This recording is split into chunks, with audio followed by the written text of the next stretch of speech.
விவசாயத்தை விட்டுறாதீங்க. இல்ல உணர்ச்சி வசப்படாதீங்க. இது அண்ணன் கத்தி படத்துல பேசுன டயலாக். ஆனா நிஜ வாழ்க்கையில சொல்றது ஒண்ணு, செய்யறது அப்படியே வேற ஒண்ணு. சொன்னது இது மத்தவங்க மாதிரி தேர்தல் வாக்குறுதினு சொல்லி ஏமாத்துறது கிடையாது. 5 ஏக்கர் வரை நிலமுள்ள விவசாயிகள் வேளாண் கூட்டுறவு வங்கிகளில் வாங்கிய பயிர் கடன் முழுமையாக ரத்து செய்வதற்கும் 5 ஏக்கருக்கு மேல் உள்ள விவசாயிகள் வேளாண் கூட்டுறவு வங்கிகளில் வாங்கிய பயிர் கடன் 50% வரை 5 ஏக்கருக்குள் வைத்திருக்கும் சிறு குறு விவசாயிகளுக்கு முழு விவசாய கடனும் தள்ளுபடி, 5 ஏக்கருக்கு மேல் வைத்திருக்கும் விவசாயிகளுக்கு 50 விழுக்காடு விவசாய கடன் தள்ளுபடி. இதான் சொன்னது. ஆனா இப்போ ஒரு டேபிள் போட்டு சிறு குறு விவசாயின்னு பிரிச்சு 50,000 வாங்கியவர்கள், 60,000 வாங்கியவர்கள், 70,000 வாங்கியவர்கள் பிரிச்சு 1 லட்சம் ரூபாய் விவசாய கடன் வாங்கிய ஒரு விவசாயிக்கு வெறும் 5,000 ரூபாய் தள்ளுபடின்னு சொல்லியிருக்காங்க. நான் ஒண்ணு கேக்குறேன், 95,000 ரூபாய் கட்ட தெரிஞ்ச அந்த விவசாயிக்கு அந்த 5,000 ரூபாயும் சேர்த்து கட்ட தெரியாதா?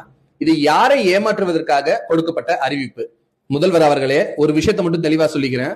விவசாயிகளை வஞ்சித்த எந்த ஒரு அரசாங்கமும் நிலைத்து நின்றதாக சரித்திரமே இல்லை. அப்புறம் உங்க இஷ்டம். நன்றி.